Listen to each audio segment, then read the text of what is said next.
एक गरीब मनुष्य ने देवता से वर प्राप्त करने हेतु तपस्या की। देवता संतुष्ट होकर बोले, तुम ये पासा लो। इस पासे को जिन किन्हीं 3 कामनाओं से 3 बार फेंकोगे वो तीनों पूर्ण हो जाएगी। उसने प्रसन्न होकर घर जाकर अपनी स्त्री के साथ विचार किया, क्या वर मांगना चाहिए। स्त्री ने कहा, धन दौलत मांगो। किंतु पति ने कहा, हम दोनों की नाक चपटी है, उसे देखकर लोग हमारी बड़ी हंसी उड़ाते हैं। अंततः प्रथम बार पासा फेंककर सुंदर नाक की प्रार्थना करनी चाहिए। किंतु स्त्री का मत वैसा नहीं था। दोनों में खूब तर्क वितर्क हुआ।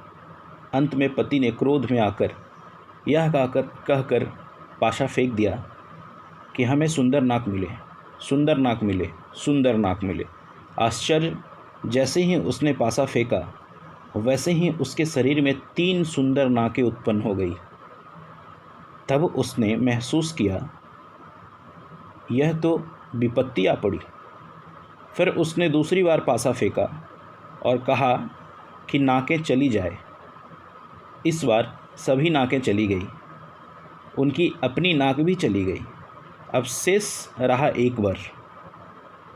तब उन्होंने सोचा कि यदि इस बार पासा फेंककर चपटी नाक के बदले में सुंदर नाक प्राप्त करेंगे तो लोग अवश्य ही चपटी नाक के स्थान पर अच्छी नाक देखकर उसके बारे में पूछताछ करेंगे।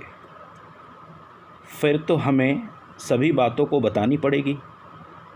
तब वो हमें मूर्ख समझकर हमारी और भी हंसी मजाक उड़ाएंगे। कहेंगे कि ये लोग ऐसे 3 वरों को प्राप्त करके भी अपने अवस्था में उन्नति नहीं कर सके। यह सोचकर उन्होंने पासा फेंककर अपनी पुरानी चपटी नाक ही मांग ली। ठीक ही कहा जाता है कि समझबूझकर काम ना करने वाला इंसान अपने ज़िंदगी में कितनी भी बड़ी उपलब्धियों को पाले, कितनी भी अच्छी अवसरों को भी पाले, तो वो अपने हाथ से गंवा देता है। ठीक उसी प्रकार इस कहानी में जिस प्रकार इंसान ने 3 वर पाए और तीनों वर को उन्होंने दूसरे तरीके से खो दिए, उस वर के बदले में उन्होंने कुछ नहीं पाया।